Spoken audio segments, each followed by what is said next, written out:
Bonjour à tous, avec l'aide de Dieu, nous allons étudier le Rambam, les lois de bénédiction, le 6e chapitre, Perek Shishi Halacha Aleph, Kol ha'ochel hapat shemevachim alav hamotzi. Tout celui qui mange ce pain sur lequel on fait hamotzi, vu qu'on avait appris qu'il y a certains pains sur lesquels on ne fait pas hamotzi, mais la bénédiction de mezonot. Donc si on fait la bénédiction de hamotzi lechem min haaretz, donc qui est considéré du pain qu'on prend pour un repas, eh bien tsarich netilat yadayim tchila vasof, il doit faire Netilat Yadayim au début et à la fin. Netilat Yadayim, traduit par l'ablution des mains, donc se laver les mains. Donc on dira à chaque fois Netilat Yadayim, l'expression aussi de notel, ou bien des fois noten à la Yadayim. Donc on traduira donc par Netilat Yadayim. Et ici on nous parle donc du Netilat Yadayim aussi bien au début du repas et à la fin du repas. Dans la suite on verra qu'il y a aussi au milieu du repas. Ve'afal pishi patroulin. Et même si c'est un pain qui est profane, c'est-à-dire ce n'est pas du pain qui appartient à un Kohen, et pas juste qui appartient à un Kohen, qui est de la terouma, de la dîme qui a été donnée à un Kohen, donc il y a une certaine sainteté. Non, même si c'est du pain ordinaire. Et même si ses mains n'ont pas touché quelque chose qui est sale, ses mains ne sont pas sales, quand même il doit se laver les mains. Et donc, ses mains ne sont pas impures, en tout cas il n'est pas au courant qu'ils sont impurs, quand même, le yochalat she'itol shtei yadav, il n'a pas le droit de manger du pain avant de s'être lavé les deux mains. De même, toute chose, tout aliment qui est trempé dans une boisson, eh bien avant de le manger, on doit faire netilat yadayim, tsarich netilat yadayim, trila. Halacha bet, kol hanotel yadav, tout celui qui fait netilat yadayim, ben la achila, que ce soit pour manger du pain, ben l'kriyat shema, que ce soit pour la lecture du Shema, ben nitfila, que ce soit pour la prière. D'après le Rambam, il doit faire dans tous ces cas-là, même quand c'est pour le Shema, la tefila, la bénédiction que Dieu nous a sanctifiée par ses commandements et nous a ordonné de faire netilat yadayim. Shezom mitzvot chachamim, parce que c'est un commandement que les sages ont instauré de se laver les mains. Ah, et dans ces cas-là, pourquoi on dit Vetsi Vanu, qu'il nous a ordonné, qu'Hachem nous a ordonné. C'est pas lui, c'est les sages qui ont donné. La raison, elle est, Shenitztavinu Bator Lishmoa Mehen, parce que la Torah nous a ordonné d'écouter ce que les sages vont dire. Shendemar, car il est dit, Alpiya Torah Asher Yorucha, d'après l'enseignement qu'ils vont t'enseigner les sages, tu vas les écouter. Maintenant, ça, on a parlé donc des eaux avec lesquels on se lave les mains au début du repas. Maïm macharonim, en ce qui concerne les dernières eaux. Maïm, contrairement à les eaux du début du repas, qui sont appelées aussi dans le contexte halachik maïm rishonim, les premières eaux. Là, le Rambam nous dit en ce qui concerne les dernières eaux, lesquelles avec on se lave les bouts de doigts à la fin du repas, en mevachin alem. Sur ces eaux-là, on ne fait pas de bénédiction. Pourquoi? She'enam elam b'tei sakana, car la seule raison pourquoi on fait passer ces eaux-là, c'est à cause du danger que peut-être il y a du sel sédomite, donc du sel que si on va laisser sur les doigts et après on va mettre sur les yeux, ça risque d'aveugler la personne. Mais d'un autre côté, bien qu'on ne fait pas de bénédiction, le Ram nous dit, vu qu'ils sont, parce que c'est quelque chose de dangereux, les filles, c'est la raison pour laquelle, il faut être encore plus attention, vu que c'est une sakana, c'est quelque chose qui est dangereux, il faut y faire très attention. Halacha gimel, netilat yadayim ben tafshel et tafshel, en ce qui concerne se laver les mains entre un mets et un autre mets. Comme nous avons dit, on a les maïm rishonim, les eaux qui sont au début du repas, nous avons les maïm acharonim, les eaux qui sont à la fin du repas, et on a ce qu'on appelle dans la halacha les maïm emtsaïm, les eaux du milieu. Les eaux du milieu, c'est ce que le Ram nous fait référence ici en nous parlant donc de netilat yadayim, qui est entre un mets et un mets, donc au milieu du repas. Le Ram nous dit en ce qui concerne ce netilat yadayim, reshoot, c'est facultatif, c'est pas une mitzvah, ni comme à la fin du repas, donc c'est pour la sakana, pour le danger, on le fait. Et c'est la raison pour laquelle, ratza, si la personne veut se laver les mains entre un mets et un autre mets, notel, il se lave les mains. Ratza, s'il ne veut pas se laver les mains, et ne notel, il ne se lave pas les mains. Ou perot shel chulin, en ce qui concerne des fruits qui sont profanes. Donc ce n'est pas du pain, mais c'est des fruits profanes. Donc des fruits profanes, un homme tzrichim netilat yadayim, ne nécessite pas de faire netilat yadayim avant de les manger. Ben batrila, ben basok, que ce soit avant de les manger, que ce soit après de les avoir mangés. Et pas seulement ça, tout celui qui fait netilat yadayim pour manger des fruits, arezemiga c'est arouar, fait partie des gens orgueilleux qui se montrent comme s'ils sont plus stricts encore que ce qu'on leur a demandé de faire alors qu'il n'y a pas d'obligation de le faire. Si quelqu'un a mesuré le sel, après avoir mesuré le sel, il doit se laver les mains après. Pourquoi? Peut-être dans le sel qu'il a mesuré, il y avait du sel sédomite de Sodome, ou bien du sel, sa nature, son caractère est comme le sel de Sodome. Suite à ça, il va faire passer le sel sur ses yeux, après donc l'avoir mesuré. Et il va devenir aveugle, parce que le sel sodomite rend aveugle. Ou mipnezeh, c'est la raison pour laquelle c'est pour la même raison qu'il faut se laver les mains à la fin de chaque repas. À cause de ce sel. Des soldats qui sont dans le camp, ou des gens qui sont dans le camp militaire, en principe des soldats qui sont là-bas, sont dispensés de netilat yadayim au début du repas, parce qu'ils sont préoccupés à la guerre. Par contre, il doit faire netilat yadayim à la fin, de faire maïm bacharon, se laver le bout de doigt. Pourquoi? Parce que ces eaux-là qu'on fait passer sur le bout des doigts, c'est à cause du danger que peut-être ses yeux ils vont s'aveugler. Donc la sakana, le danger est encore plus strict que le issur, que l'interdiction. Donc netilat yadayim, c'est une interdiction de manger sans netilat yadayim. Par contre, la sakana, ce qui est dangereux, c'est très dangereux. Halacha dalet ad eichani netilat yadayim. Jusqu'à où c'est netilat yadayim, c'est-à-dire jusqu'à où on doit faire netilat yadayim, jusqu'à quel niveau dans la main? Réponse ad aperek, jusqu'au poignet. Deuxième question, le Ram nous dit vekamashir amayim, quelle est la quantité de l'eau qu'il faut mettre sur les deux mains? Revit lechoshte yadayim, un revit pour chaque fois qu'il y a deux mains, il faut un revit. Un revit, littéralement un revit, ça veut dire un quart. C'est le quart d'une mesure qui s'appelle un log. Concrètement, ça correspond à 86 millilitres. Encore une chose, le Ram nous dit, toute chose qui fait écran lorsque quelqu'un va se tremper dans un bain rituel, et si c'est sur lui, ça fait écran entre lui et le bain rituel, et donc il ne sera pas quitte de s'être trempé dans le bain rituel, eh bien, ces choses qui font écran dans le bain rituel, ça fait écran aussi lorsqu'il fait netilat yadayim. Tout ce qui compte, c'est-à-dire tous les eaux qui sont valables pour remplir la quantité qui est nécessaire dans le bain rituel, il faut 40 CA, ça c'est une mesure, eh bien, les shiurevit, eh bien, ça peut compter aussi, donc ces eaux-là sont valables aussi pour ce revit d'eau qu'il faut mettre sur les mains. Halachae, kolatzarich netilat yadayim. Tout celui qui nécessite de faire netilat yadayim, qui a besoin de faire netilat yadayim, donc par exemple, quelqu'un qui a besoin de manger du pain, il doit faire netilat yadayim. Imid bil yadav vememive. Si il ne fait pas netilat yadayim, mais il trempe ses mains dans les eaux d'un bain rituel, il n'a pas besoin de quelque chose d'autre, c'est-à-dire que ses mains, en effet, se sont purifiées. Par contre, s'il a trempé ses mains dans de l'eau qui n'ont pas la quantité que nécessite un mivé, ou bien il a trempé ses mains dans de l'eau puisée qui sont dans le sol. Dans le sol, n'importe où, il y a de l'eau là-bas qui a été puisée, qui a été mise là-bas, et lui, il trempe ses mains dans ces eaux. L'eau asakloum, il n'a rien fait, c'est-à-dire que ça n'a aucun effet. Les eaux puisées peuvent aider pour faire netilat yadayim, mais uniquement si c'est netila, c'est-à-dire qu'on les a pris, on les a versés sur les mains. Mais si on trempe les mains dans des eaux puisées, ce n'est pas un bon netilat yadayim. Halachavav, kolanotel yadav, tout celui qui fait netilat yadayim, doit faire attention à 4 choses. Premièrement, les eaux eux-mêmes, qui ne soient pas impropres à netilat yadayim. On verra dans la suite quelles sont les eaux qui ne sont pas bons pour netilat yadayim. Deuxièmement, ubashir, il doit faire attention à la quantité. Quelle quantité? Revit lechoshte yadayim, qu'il va y avoir un revit d'eau pour 2 mains. Troisième point, ubakli, le récipient. Les eaux avec lesquelles on fait netilat yadayim se trouvent dans un récipient. Quatrième point, ubanotel, le verseur. Que les eaux vont venir de la force de quelqu'un qui les verse, et pas juste que ça se verse tout seul, qu'on va expliquer dans l'halachot un peu plus tard. Halacha zayin.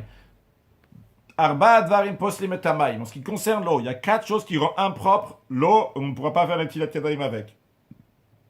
Premièrement, shinui mare. S'il y a un changement d'aspect, l'eau n'est plus la même couleur, n'a plus le même aspect. Deuxième point, Vegiloui, s'ils sont restés découverts. Troisième point, va siat mlachabaem, si un travail a été effectué avec ces eaux. Quatrième point, vehefsed, l'altération de ces eaux. Amoné a etabem amlishtatneem, c'est tellement perdu cette eau-là, à tel point, ça empêche les animaux d'en boire, les animaux ne vont pas en boire. Keitzad, comment ça? Le Ram développe ce qu'on vient de dire. En ce qui concerne le premier point, Maim Shenishtanu Maren, les eaux qui ont changé d'aspect. Ben Bekelim, qui ont changé d'aspect en étant dans des récipients. Ben Bekarkaol, ils ont changé d'aspect lorsqu'ils étaient dans le sol. Ben Bechamad Davashenafal Tochan, que ça soit parce qu'il y a quelque chose qui est tombé dans ces eaux et donc ils ont changé la couleur. Ben Bechamad Bekoban, que ça soit à cause de l'endroit où se trouvaient ces eaux-là et donc ils ont changé de couleur. Quoi qu'il arrive, Areil ou Psoulin, ils sont impropres. Vechen, de même, Imnit Galou Gilouya Oserot Aminashtia. S'ils ont été dévoilés, un dévoilement qui les rend interdits à la consommation. C'est-à-dire, il y a certaines fois que l'eau, lorsqu'elle a été dévoilée, eh bien, on ne peut plus la consommer. On apprendra ça donc et ce sera expliqué dans la loi de Rotseach ou Shmirat Nefesh, dans la loi du Rambam. En tous les cas, dans certains cas, on n'a pas le droit de boire les eaux. Eh bien, Nifsulu l'Netilat Yadayim, ils sont aussi impropres pour faire Netilat Yadayim avec. Alachachet, Kol Maim Shenasabaim Melacha. Non, le Ram développe le troisième point. Il a développé les deux premiers points, donc le changement d'aspect et le guilou lorsque les eaux ont été découvertes. Maintenant, le troisième point, donc, qui était de l'eau avec laquelle on a fait un travail. Nasu Shofin, ces eaux-là sont devenues de l'eau de vidange, de l'eau qu'on va verser, qu'on va jeter. Et donc, Psulim l'Netilat Yadayim, ils sont impropres pour faire Netilat Yadayim avec. Kitzad, comment ça? Maim Shuvin, des eaux puisées, donc qui ont été puisées, se trouvent dans des récipients, et Sheidi Abaem Kelim. Et il a nettoyé des ustensiles, des récipients, avec ces eaux-là. Ou Sheshar Abaem Pito, ou bien il a trempé son pain dans ces eaux. Ce qui est semblable d'autres travaux, quelle que soit la manière, Ben Bekelim, Ben Bekarkaot, que ce soit que l'eau était dans des récipients, que l'eau était dans le sol, Psulim l'Netilat Yadayim, c'est impropre pour Netilat Yadayim. Maintenant, Hedi Abaem Kelim Mudarim. S'il y avait des eaux donc, qui ont été puisées, qui se trouvent dans un récipient, et quelqu'un a nettoyé entre guillemets, c'est pas un vrai nettoyage, vu que c'était des récipients qui étaient déjà propres qu'il a mis dans cette eau-là, au Hadashi, ou bien des récipients qui étaient nouveaux, donc qui n'étaient pas sales, l'opsala, dans ces cas-là, il les a pas rendus impropres, ces eaux-là resteront cachères pour faire Netilat Yadayim. Maim shanartom mad bilbaim et akiachim. Dans le Ram nous dit, l'eau dans laquelle le boulanger trempe ses miches de pain, quand il est en train de les cuire, comme ça, il trempe les miches de pain là-bas pour elles ne vont pas être trop dures. Psoline, ces eaux-là sont impropres à Netilat Yadayim. On a fait un travail avec ces eaux. Par contre, ceux qui il prend des poignées, il en prend, donc pendant qu'il est en train de pétrir, il prend de l'eau du récipient et il en met sur son pain. Eh bien, l'eau qui reste dans le récipient est cachère. Car le travail a été fait avec les eaux qui étaient dans la poignée, qu'il a pris avec les pommes de sa main et qu'il a mis sur le pain. Ces eaux-là, on a fait un travail avec. Mais les eaux qui sont dans le récipient, on n'a pas fait de travail avec. C'est la raison pour laquelle, mais les eaux duquel il s'est servi, donc les eaux qui sont dans le récipient, il reste cachère pour faire Netilat Yadayim. Halachatet. Le Ram développe le quatrième point qu'il a dit dans ce qui concerne les eaux. Donc, si les animaux vont plus boire ces eaux, le Ram nous donne les critères dans la Khatet. Donc, c'est toute eau qui est devenue impropre à la consommation, même d'un chien. Qui gol chayou mari, par exemple, les eaux sont amères, au blouchin, au salé, au harkourin, au trouble, au rechanra, ou bien qu'ils ont une mauvaise odeur. Ad shelo yishte tanakalav, à tel point que le chien va même pas le boire. Alors, Bekelim psulim netilat yadayim, si ces eaux-là se trouvent dans des récipients, eh bien, ils sont impropres pour netilat yadayim. Bekarkaot, s'ils se trouvent dans le sol, ksherim nad bilbaen, eh bien, ils sont cachers pour que on trempe la bilbaen, donc pour tremper ses mains à l'intérieur et faire netilat yadayim. Chamet Tveria, l'eau de source chaude qu'il y a à Tveria, Tibériade. Bimkoman, si ces eaux-là se trouvent donc à l'endroit même donc, où il y a les eaux de Tveria, donc ce n'est pas qu'on ne les a pas amenées ailleurs, ils se trouvent là-bas dans la source même, on peut tremper les mains dans ces eaux-là, et c'est bon, on a fait Netilat Yadayim. Avalim natal même bikli, s'il a pris des eaux chaudes de la source de Tveria dans un récipient, ou bien une autre option qui les a éloignés, il a fait un fossé comme ça, il a éloigné ces eaux-là, donc il y a ici donc les eaux de source de Tveria, il a fait un fossé, et l'eau part sur le côté, et chez Iflig même, Amal, Makomacher, donc à travers un fossé, donc il l'a amené de l'eau ailleurs, et notre les mêmes, que ce soit dans un récipient ou bien les amener ailleurs, on ne peut pas faire Netilat avec, l'orishonim, ni les premières eaux, donc on fait des tilat yadayim au début du repas, avant le repas, velo acharonim, les dernières, ici quand Ram dit les dernières, il parle donc de ceux du milieu du repas. Pourquoi? Parce que ces eaux-là ne conviennent pas, sont impropres à la consommation d'un animal. Halacha yud, et le principe on a pris à la fin de halachachet, dans halachet même, on a dit que uniquement quand c'est dans le sol, que si c'est pas bon pour boire, même pour, c'est impropre à la consommation d'un animal, mais ça se trouve dans le sol, c'est quand même cachère. Mais si tu l'as sorti de sa place et tu vas l'utiliser alors que ces eaux-là sont pas consommables pour un animal, c'est pas cachère. Donc la même chose aussi pour les eaux chaudes de la source de Tveria, s'ils sont dans leur place, vrai qu'un animal ne peut pas les boire, mais tu peux quand même tremper tes mains là-bas et t'acquitter de Netilat Yadayim. Par contre, si tu les as amenés ailleurs, eh bien vu que ces eaux-là donc, sont impropres à Netilat Yadayim, eh bien, tu ne pourras pas t'acquitter de Netilat Yadayim avec ces eaux-là qui se trouvent ailleurs et pas à leur source même. Halacha yud, yesh lanot liten al yadav me'at me'at. La manière de faire Netilat Yadayim, c'est celui qui fait Netilat Yadayim, il va verser sur ses mains doucement, achi ten kashi, jusqu'à que finalement, il y aura la quantité du revit d'eau sur toutes ses mains. Non, s'il n'a pas, comme ça, fait doucement, versé doucement ce revit, mais il a mis comme ça en un coup. Kasher, c'est quand même kasher. Encore un point. Notlim arba chamisha. 5 personnes peuvent faire Netilat Yadayim zebetzadze, là, à côté de l'autre. Chacun qui met sa main à côté de l'autre comme ça. O yadze al gav yadze, ou bien la main de l'un sur la main de l'autre. Bishtifa achat, en un seul jet. Au bilvatch, yarpou idem, à condition qu'ils mettent leurs doigts, donc yarpou, ils ne vont pas les serrer, ils vont les desserrer. Que des chez yavo, c'est pas qu'ils vont desserrer leurs doigts, pardon, ils vont desserrer les mains, que les mains ne vont pas être collées l'un à l'autre, les mains vont être desserrées, que des chez yavo, benem amaim, pour que l'eau va passer entre les mains. Par contre, dans ce jet-là, il faut qu'il y ait un revit d'eau pour chacun. S'ils sont 4 à faire Netilat, il faut qu'il y ait 4 revits d'eau. S'ils sont 5 à faire Netilat, il faut qu'il y ait 5 revits d'eau pour tous ses mains. Halacha Yudalef. En notlim la yadaim. On ne peut pas faire Netilat Yadaim, le bedaf natakelim, ni avec les parois de récipient. Quand on dit parois de récipient, c'est-à-dire qu'un récipient s'est cassé, on prend donc une paroi, un morceau dans lequel il y a un creux, on va verser de l'eau sur la main, on ne peut pas faire ça. Ni avec le bas d'un grand ustensile en argile, que en dessous cet ustensile-là, il y a aussi il y a un creux qui se trouve là-bas, et qu'on va verser avec ce creux-là. Non, on ne peut pas. Ni avec des morceaux de poterie, ni avec le couvercle d'un tonneau, d'une marmite ou de quoi que ce soit. Maintenant,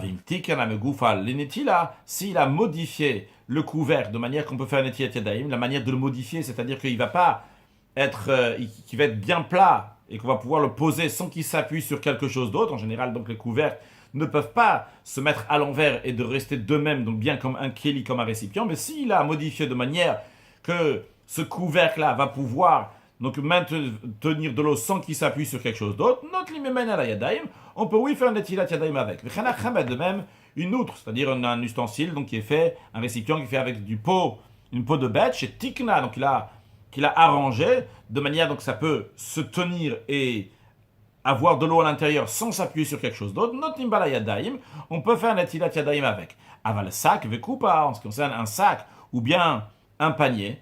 Afal pichet tiknan, même qu'il les a modifiés de manière qu'ils puissent recevoir de l'eau. En notim même la yadaim, on ne fait pas un Netilat Yadayim avec. Encore un point. Il ne faut pas qu'il donne à son ami avec les paumes de ses mains. C'est-à-dire qu'il prend comme ça de l'eau, hop, et il verse sur les mains de l'autre. Pourquoi? Parce que les paumes d'une personne ne sont pas un récipient. Il faut un Netilat Yadayim avec un récipient.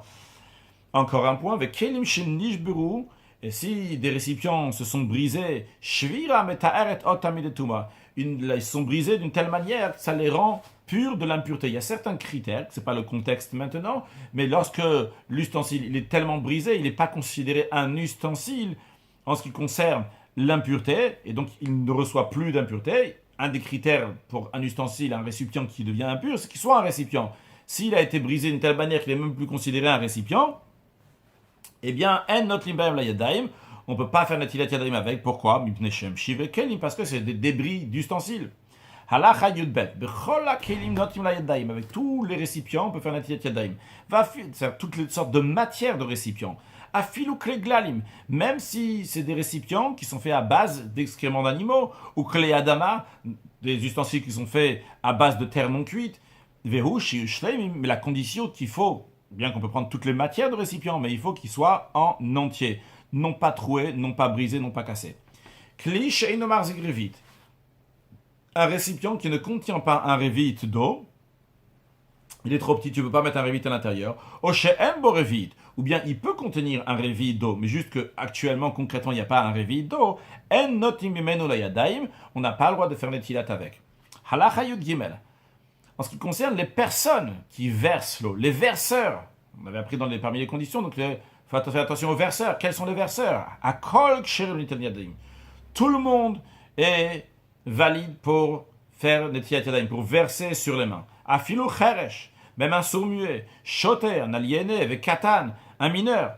Im en sham acher, donc ils peuvent faire netilat yadayim. Maintenant le Rav nous dit, im en sham acher, s'il n'y a personne d'autre pour faire netilat yadayim sur mes mains, qu'est-ce que je vais faire? Maniach hakliben birka. La personne donc, qui n'a pas personne d'autre pour lui verser sur ses mains, il met l'ustensile entre ses genoux, vetsak al-yadav, et il verse sur ses deux mains. Alors on parle ici d'un cas de quelqu'un qui fait netilat yadayim sur les deux mains en même temps. D'ailleurs, avant aussi dans le père, il parle de faire netilat yadayim sur les deux mains en même temps. Boum, un révit sur les deux mains. Alors ici aussi, donc il va mettre entre ses genoux, il va faire pencher l'ustensile, le récipient, et il va verser sur ses deux mains en même temps. Ça, c'est une option. Ou bien, deuxième option, oyate chavit al yadav veyitol. Ou bien qu'il fait pencher le tonneau, le récipient sur ses mains, et hop, vite, il met ses mains en dessous, tout de suite après. Donc, comme ça vient de la force. Il y a un verseur, il y a quelqu'un qui a poussé de l'eau, hop, il met tout de suite ses mains en dessous. Troisième option, onotel yado achat. Comment on fait, la majorité des gens font aujourd'hui? Il se fait la netila d'une main, vetsak bezo alzo, et il verse d'une main sur l'autre main, et avec la première main, et bien maintenant, après, il va faire sur la deuxième, sur la première main qui a été nettoyée, qui ont fait netilat, il va faire sur la deuxième main. Encore un dernier point, le Ram nous dit dans cette halakha, que le singe peut laver les mains. Le singe ou n'importe quel animal, en tout cas, le fait donc de verser sur les mains de quelqu'un, c'est considéré que c'est venu par un noten, quelqu'un qui a versé l'eau. C'est pas considéré comme si que l'eau allait tomber tout seul sur les mains de la personne, même si c'est un animal, c'est considéré. Halacha yud dalet, hashoket, une pierre creuse. Shedolea adam beyado begalgal. Donc, un homme donc, va prendre de l'eau du fleuve, de quelque part, avec sa main, ou avec, comme ça, avec quelque chose donc, qui fait tourner, et qui fait rentrer donc, de l'eau dans cette pierre creuse, dans ce tuyau, dans cette pierre creuse, venotan la Torah, donc il met à l'intérieur. Après, une fois qu'il met à l'intérieur, va ma'im shachlim bemanabama. Une fois, donc il y a quelqu'un, il y a un fleuve, une rivière, ou quoi que ce soit, donc on puise de l'eau là-bas, on met dans cette choquette, dans cette pierre creuse, cette sorte de tuyau, et une fois qu'on a mis là-bas, cette eau-là, nimshachim bemanalama, s'écoule dans un canal, verhol chimumashkim aerakot, et les eaux vont dans les champs pour alimenter les légumes ou abema ou les animaux. Et lui donc il a mis ses mains dans ce choquet, donc dans ce tuyau, dans cette pierre creuse, donc une pierre creuse donc qui est assez longue. Les eaux sont passées et ils ont lavé ses mains. Loal talonetila. C'est pas une bonne netilat yadayim. Pourquoi? Char en kan notanal yadav. Il y a personne qui a mis sur ses mains. Il y a personne qui a mis sur ses mains. Imaginons, on va prendre cette pierre creuse qui a une longueur, on va la mettre en forme de tuyau comme ça, qui a une longueur, on va dire, de 2 mètres. Le 2 mètres, il commence ici et il se finit de ce côté-là. Il y a quelqu'un donc, qui verse de l'eau ici. dans ce canal, ça va continuer. Donc il y a ces 2 mètres là, et après ça va continuer encore plus loin. Lui maintenant, il a mis ses mains plus loin, pas à l'endroit même où quelqu'un est en train de verser l'eau sur ses mains, donc dans cette pierre creuse. Lui, il a peut-être mis ses mains dans la pierre creuse, mais il n'a pas mis sous les eaux qui sont en train de tomber sur lui. Donc il y a de l'eau qui tombe dans la pierre creuse, et après seulement ça va arriver sur ses mains. Donc c'est pas considéré qu'il y a un koach noten, parce que là, il y a une force de quelqu'un qui a versé, parce que c'est loin. Par contre, si ses mains étaient proches de l'endroit où celui qui a puisé, donc il y a quelqu'un qui est en train de puiser, il verse dans la pierre creuse, et lui, il a ses mains juste après. Donc c'est-à-dire que quand l'eau va arriver, ses mains sont proches de l'eau, elle arrive. Donc on considère qu'à ce moment-là, il se trouve donc que les eaux, ils ont lavé ses mains avec la force d'un être humain qui a versé dessus. Dans ces cas-là, Altalonetila, la Netilat Yadayim, lui est considéré, elle est comptée, donc il a bien fait Netilat Yadayim. Halachat Vav. Maim Shenistapek Loim Nasa Maim Lacha Olonasa. De l'eau sur laquelle il a un doute si un travail a été fait avec cette eau-là ou non. Encore une chose, il a un doute, il a un doute, est-ce qu'il y a la quantité suffisante, donc un révite ou pas. Encore un doute, il même théorine, même, il a un doute si ces eaux-là sont pures ou impures. Ça fait que Nataliadav, encore un doute, il a un doute, est-ce qu'il a oui fait le tiadaim, peut-être il n'a pas fait le tiadaim. Dans tous ces cas-là, c'est fait que Taor, le doute, eh bien, dans le doute, on dit que c'est Taor, c'est pur. Il n'a pas besoin de se relaver les mains à nouveau. Chez Kol Safek, chez Betar Yadaim, le Ram nous dit une règle, que tout doute qu'il y a dans la pureté donc des mains, eh bien, s'il a un doute si ses mains sont pures ou pas, quelle que soit la raison, soit est-ce qu'on a fait de l'eau avec, on a fait du travail avec ces eaux-là, est-ce qu'il a oui fait, il n'a pas fait, etc. Eh bien, tout ça, tard, dans tous ces cas-là, c'est considéré pur. Halachat et zayin. Maim rishonim. Le Rav va nous expliquer la différence entre les premiers os, c'est-à-dire les os avec lesquels on se lave les mains avant le repas, et ceux qu'on se lave les mains à la fin du repas. Les maim rishonim, les premiers os, il doit lever ses mains vers le haut. C'est-à-dire qu'après avoir versé de l'eau, il doit mettre ses mains dans ce sens-là. Donc les doigts, les mains vers le haut. Pourquoi? Chez le yetsu maim chutzla perek, pour pas que les os qui sont à l'extérieur du poignet, donc les os qui sont ici, pour pas que ces os-là, ils vont revenir rendre impures les mains. Expliquons. Quand les sages, on dit que les mains vont être impures, c'est de là jusqu'à là. Quand on dit que les os qui vont venir sur les mains vont purifier, c'est les os qui sont de là jusqu'à là. Maintenant, lorsqu'on a versé de l'eau sur les mains, s'il y a de l'eau qui était se trouvait ici et qui est partie là, eh bien, ces os qui étaient sur cette partie de la main et qui sont partis après le poignet, eh bien, ces os-là, ici, sont impurs. Maintenant, si la personne va mettre ses mains dans ce sens-là, les os qui sont partis ici vont revenir sur la main, donc vont rendre impure la main. C'est la raison pour laquelle que les os, et ça, que même si après il va repasser une deuxième fois avec de l'eau sur les mains, ça ne change pas. Ici, toute la notion de pureté et d'impureté, c'est uniquement ici. Donc c'est-à-dire que du moment où il s'est lavé la première fois avec de l'eau, et les os sont partis, les os qui étaient là, sont partis derrière le poignet, donc du côté du bras, eh bien, ces os-là sont impurs. Même si après, je vais faire Netilat Yadayim une deuxième fois, je vais me rincer une deuxième fois, je vais laver les mains une deuxième fois, et je vais faire passer de l'eau sur cette partie-là aussi, mais les deuxièmes eaux que je vais mettre ne vont pas purifier les eaux qui sont là, parce que la notion de pureté et d'impureté s'applique uniquement à cet endroit-là. Donc ici, c'était impur, c'est parti ici, maintenant ces eaux-là sont impures. Et après, quand ils vont revenir ici, ils vont rendre impurs les mains. Nous, ce qui nous intéresse, c'est les mains, et c'est pas ce qu'il y a derrière le poignet du côté du bras. C'est la raison pour laquelle, quand on lave les mains, eh bien, il faut laisser les mains donc, vers le haut, le temps de les sécher. On verra dans la suite l'importance de les sécher, pour pas que ça va repartir, que les os qui sont partis derrière le poignet et qui sont impurs vont revenir sur la main et les rendre impurs. Ça, c'est en ce qui concerne les premières os. Donc, Netilat Yadayim, on fait avant le repas. Par contre, Ve'acharonim, les dernières os, donc c'est-à-dire le Maïm Acharonim qu'on fait après avoir mangé le pain. Donc, Tsair chez Yashpil Yadav Lemata. Au contraire, il faut baisser les doigts vers le bas. Pourquoi que des chiyet? C'est Kol Koach HaMelach, pour que toute la force du sel va sortir Shayada. Donc, comme ça, on débarrasse, on reste vers le bas. Donc, tout l'eau qui est avec peut-être du sel sédomide qui est dangereux. Encore une différence. Maïm rishonim, les premières eaux, donc on fait avant le repas, nitanim ben al gabe kli, ben al gabe karka. On peut faire netilat yadayim, que ce soit sur un récipient, que ce soit sur le sol. Ve'acharonim, donc les eaux qui sont prises à la fin, qu'on nettoie les doigts à la fin du repas, et nanitalim al gabe karka. On ne se les lave pas sur le sol.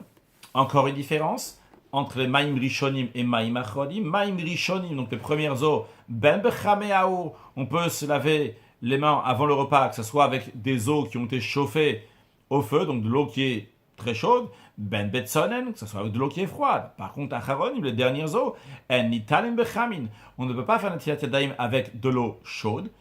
C'est quoi la définition d'eau chaude ici avec laquelle on ne peut pas faire le maïm achoronim vehu sheyam chamin shayat soled baem, c'est tellement chaud à tel point une température à laquelle donc littéralement yad soled baem, c'est que la main recule. C'est tellement chaud, la main elle va reculer parce que ça la brûle, donc naturellement elle va reculer. La raison pourquoi on ne peut pas faire avec de l'eau qui est chaude, donc la main va reculer de ces eaux chaudes, parce que ça n'enlève pas les saletés. Pourquoi? Chez nous, quand c'est bouillant, parce que la personne va commencer le bouillant, elle va frotter ses mains avec, ça va le brûler encore plus. Donc vu qu'il ne va pas bien se laver les mains, c'est la raison pour laquelle, vu que c'est très chaud, c'est pour ça qu'on te dit, on t'interdit de faire maïm achronim avec de l'eau chaude. Si ces eaux de maïm achronim n'étaient pas chaudes, bouillantes, mais c'était pas froide non plus, c'était tiède, notre même bacharonim, on peut oui faire maïm achronim avec. Allah hayud zayn. Notel Adam Yadav Shachit, quelqu'un peut faire donc Netilat Yadayim le matin, ou Matzne Alen, et il conditionne. Il dit comme ça que cette Netilat Yadayim qu'il fait le matin va être effective pour toute la journée, le Cholayim pour toute la journée. Il n'aura pas besoin de faire Netilat Yadayim pour chaque fois qu'il va manger du pain. Mais, Vehu, ceci est à condition, Shelo ici Ardat Omen, à condition qu'il n'en détourne pas son attention. C'est-à-dire qu'il ne détourne pas son attention des mains. Il fait très attention de ne pas toucher un endroit qui est sale. Mais s'il a détourné son attention, là, il a besoin de faire une netilat yadayim à chaque fois qu'on nécessite une netilat yadayim. Halacha yutret. Donc le Rav va nous donner des cas dans lesquels, des fois, il n'y a pas besoin de faire une netilat yadayim. Par exemple, Lat Adam et Yadav Mapa, un homme peut s'envelopper les mains avec une nappe, avec une serviette, avec quelque chose, Ve Ochel Baempat, et il mange avec du pain, au Davar Shetiboul Bemashkim, une chose qui a été trempée dans un liquide, Afal Bishelonat Al Yadav, même si il n'a pas fait Netilat Yadayim, parce qu'il touche pas le pain même. Ah maintenant, quand on parle donc de toucher le pain, donc on pensait que ça dépend si je touche le pain ou je touche pas le pain, c'est en fonction de ça que je dois faire Netilat Yadayim. Alors, Aram continue, quelqu'un qui fait manger à quelqu'un d'autre. Il prend du pain, il le met dans la bouche de quelqu'un d'autre, il doit manger à quelqu'un d'autre. Et il n'a pas besoin de faire netilat yadayim. C'est-à-dire que l'obligation de faire netilat yadayim, c'est pour la personne qui mange le pain. Ve'a ochel, celui qui mange le pain. Quoi qu'il arrive, il a besoin de faire netilat yadayim. Même s'il ne touche pas le manger, là, acher ou amachil aussi, c'est quelqu'un d'autre qui lui donne à manger. Il en est de même aussi pour quelqu'un qui mange avec une cuillère. Qu'il a besoin de faire une netilat yadayim. Donc le seul cas où il n'a pas besoin de faire une netilat yadayim, c'est quand la personne elle-même, celle qui mange, a ses mains, donc qui sont couvertes. À ce moment-là, donc il n'a pas besoin de faire une netilat yadayim. Halacha yutet. Asur le achil mishlonat al yadav. On n'a pas le droit de donner à manger à quelqu'un qui n'a pas fait netilat yadayim. Afa mishlonat torpiv. Bien que celui qui ne mange pas, c'est lui qui met dans la bouche de l'autre, et l'autre donc n'a pas fait netilat yadayim, eh bien, celui qui lui donne à manger, il n'a pas le droit de donner à l'autre qui n'a pas fait netilat yadayim. Parce qu'on n'a pas le droit donc, d'encourager, tu prends part dans le fait que l'autre ne s'est pas lavé les mains, il faut oui se laver les mains pour l'autre. Il est interdit, il est défendu de traiter avec légèreté netilat yadayim. De nombreuses injonctions ont formulé les sages en ce qui concerne netilat yadayim. Ils ont mis en garde au sujet de netilat yadayim. Et tellement c'est important netilat yadayim qu'à filo en lo maim la kedalishtot, même si quelqu'un il a de l'eau juste de quoi boire, donc il n'a pas suffisamment d'eau pour netilat yadayim et aussi pour boire, bien notel yadav miktsatan. Il fait netilat yadayim avec une partie de l'eau qu'il a, ve'achakach ochel, après il mange, ve'shot miktsatan. Le reste de l'eau qu'il a, il pourra le boire, mais même si c'est pas suffisant pour lui, il doit faire netilat yadayim. Halacha chaf, tzarich adam nenagev et yadav, ve'achakach ochel. Après avoir fait netilat yadayim, il faut se sécher les mains et seulement après manger le pain. Tous ceux qui mangent le pain sans s'être séché les mains, qui ochel lechem tam, mais c'est comme si ils mangeaient du pain impur, du pain qui est répugnant. Celui qui fait des tilat yadayim donc à la fin, lorsqu'on fait des tilat yadayim à la fin, donc les maïm acharonim, menagev achakach mevar. Il faut sécher les mains et après seulement faire birkat hamazon. Encore un point, v'tekef l'entilat yadayim birkat hamazon. Tout de suite après avoir fait l'entilat yadayim, donc les maïm acharonim, les os à la fin du repas, tout de suite après, il faut faire birkat hamazon. Velo yafsik benem edavar acher. Il ne faut pas qu'il s'interrompe avec quoi que ce soit entre les maïm acharonim et le birkat hamazon. Même juste boire de l'eau après avoir fait maïm acharonim, c'est laver les mains à la fin du repas, assour, ça aussi c'est interdit de boire de l'eau, achivar birkat hamazon, jusqu'à qui va faire le birkat hamazon, qui doit être fait tout de suite après les maïm acharonim. Conclure avec un mot de chassidut. En ce qui concerne donc le netilat yadayim, on sait que quand on va manger, il y a écrit que c'est un moment de guerre. C'est un moment de guerre, pas parce qu'on fait la guerre à table. C'est pas parce qu'on fait la guerre à table, on pourra prendre telle chose à manger, l'autre chose à manger avec quelqu'un d'autre qui est à table. C'est un moment de guerre, parce que c'est un moment, est-ce que c'est les forces du bien qui vont gagner, ou chas v'shalom, les forces du contraire du bien? Parce que les choses que nous mangeons peuvent être élevées à Kadosh Baruch Hu lorsqu'on va manger, les Shem Shamayim pour servir à Kadosh Baruch Hu. Chas v'shalom, ça peut être le contraire. Si on va manger juste pour se faire plaisir, juste pour notre propre profit, on oublie qu'on est en train de manger ici les Shem Shamayim. C'est un moment de guerre, qui va gagner? Les forces du bien ou le contraire? C'est la raison pour laquelle, quand les sages ils ont vu que le peuple juif sont arrivés à un niveau qui est plus bas, et que ce n'était pas du tout évident que on va gagner lors du repas, qu'on va faire les choses donc pour les Shem Shamayim pour Akadosh Baruch Hu. Alors qu'est-ce que les sages ont fait? Ils ont instauré Netilat Yadayim. Netilat Yadayim se représente donc le fait d'enlever les impuretés d'humains, d'enlever les impuretés qui se trouvent sur les ongles aussi, entre autres, donc sur lesquelles se trouvent donc des forces du mal. Et en enlevant, en faisant Netilat Yadayim, eh bien ça va nous aider qu'au moment du repas, eh bien on va savoir manger les Shem Shamayim, et que ce qu'on mange va s'élever à un niveau qui est un niveau qui est plus haut. Donc la achila, donc va arriver au niveau du ochel, etc. Donc chaque chose on va s'élever de niveau en niveau, jusqu'à qui va servir à Kadosh Baruch Hu totalement. C'est la raison pour laquelle ils ont instauré Netilat Yadayim, pour nous aider à élever la matière, et qu'on va gagner cette guerre-là qu'il y a au moment du repas. On est en exil pour l'instant, chaque chose qu'on fait, donc c'est une guerre dans le sens qu'on doit le mettre du bon côté, dans toutes les choses du monde, pas seulement dans le repas. Et quand on fait notre travail bien comme il faut, et on fait notre travail bien comme il faut, eh bien on raffine encore un endroit dans le monde, encore un endroit dans le monde, encore quelque chose de matériel, encore quelque chose de matériel, jusqu'à que le monde entier est raffiné et élevé à Kadosh Baruch Hu. Et on accueille Mashiach now. Excellente journée.